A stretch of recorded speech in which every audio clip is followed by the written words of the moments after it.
wieder ist der Rat, kein Riche, was soll Riche, können auch nicht schon mal Amen. Schon mal einmal ist ja Amen. Ja, Golos man kann wie Amen. Hey, Shmei Rabbo Mevorach Olam Unomel Mayo. Yisbach Tabach Kavutyon Yevitokyon Merot. Within all three religions, there are strands of religious fundamentalism, which promote an exclusivist understanding of revelation.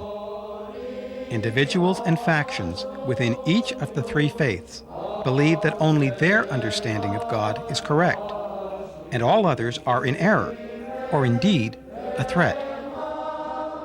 There's been more sins done in the name of love. We've had wars that have been justified by saying, love the neighbor by eliminating him, bring him to heaven. Oh, we've had some crazy religious wars based on that. Get them to God ahead of us. It's as if the sword, blessed swords. So there's a type of messianism that to me is in all three religions that's very dangerous.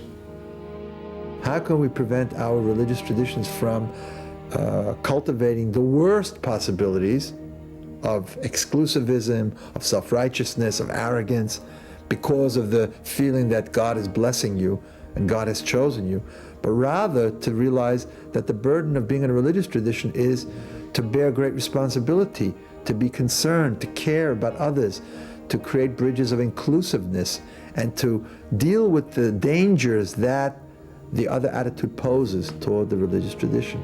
One of the great barriers or obstacles to dialogue would be radical fundamentalism on all sides. The Muslims are not the only ones who have a form of radical fundamentalism. Jewish people have fundamentalism. Christians have fundamentalism. Fundamentalism is one of the most frightening realities I have ever experienced. I find Jewish fundamentalism, especially as it's been acted out in Israel, Zionist fundamentalism, to be very, very harmful to the peace process, just as much as I find Islamic fundamentalism in Hamas. It's out of control, and when it's out of control, everyone suffers, and any efforts to dialogue also suffer.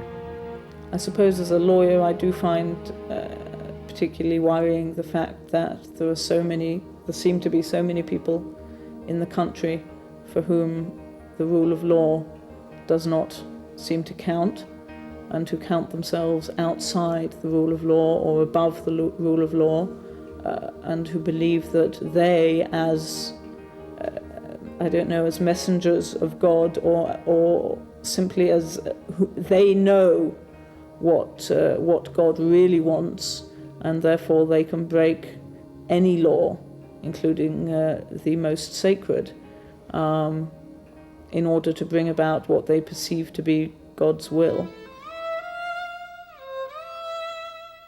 The world was once again rocked by the power of religious fundamentalism with the assassination of Israeli Prime Minister Yitzhak Rabin by a fellow Jew,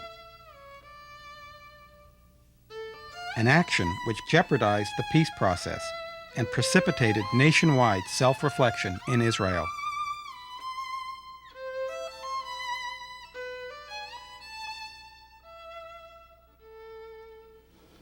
It's an awful thing. I was working with Rabin many years together as colleague when he was minister and I was minister. We were members of the cabinet. Free discussion is the lifeblood of democracy, and if you take bullets as argument, bullets instead of ballots, then it could be a very dangerous situation. And every one of ours, secular Zionists and non-religious Zionists, together we understand that we have to look very deep in our souls, in our actions and our words. The assassination of Rabin was based, the way it's being formulated, by those who understood Judaism a certain way, very single-mindedly, and they forced the attention of this tradition upon the consciousness of the country.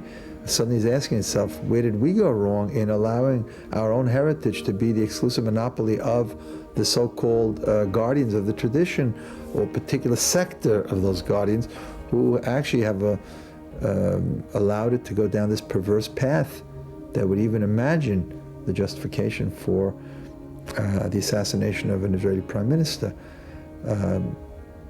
The assassin speaks of having heard the voice of God and directing him, and he feels self-righteous and justified and thinks that he has support for this.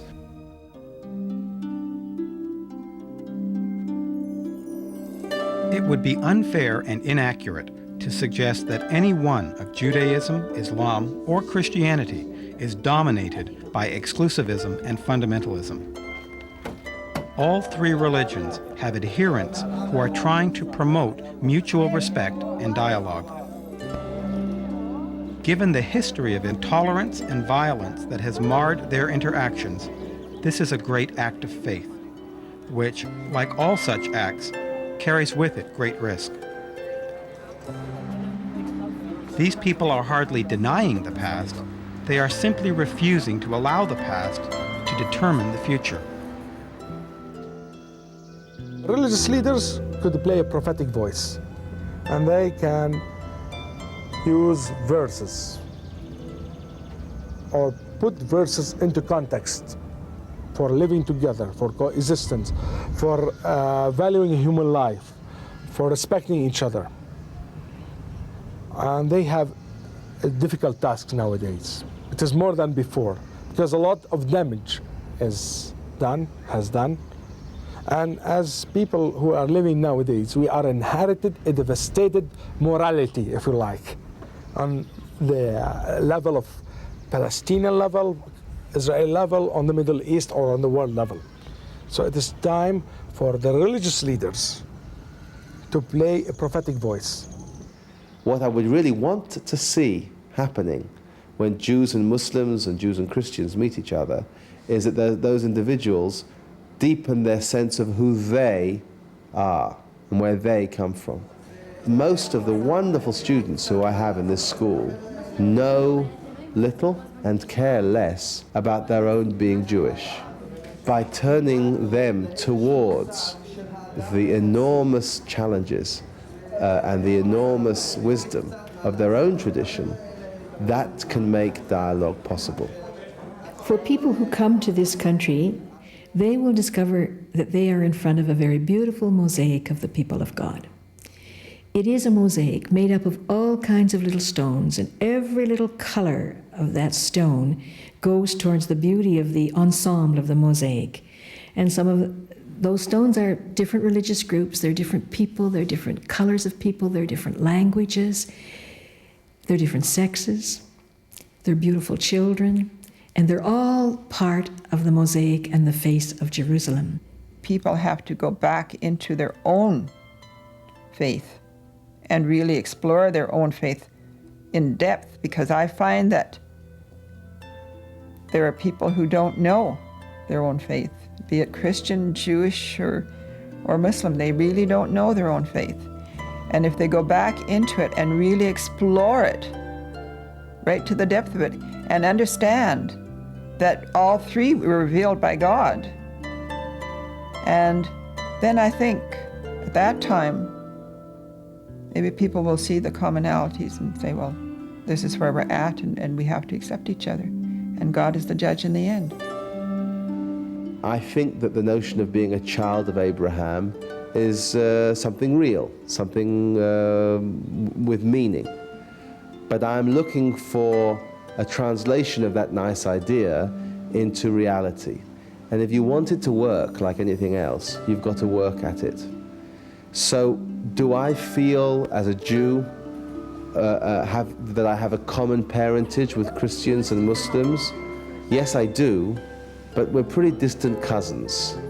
And if we want to have a family connection, we better start writing to each other.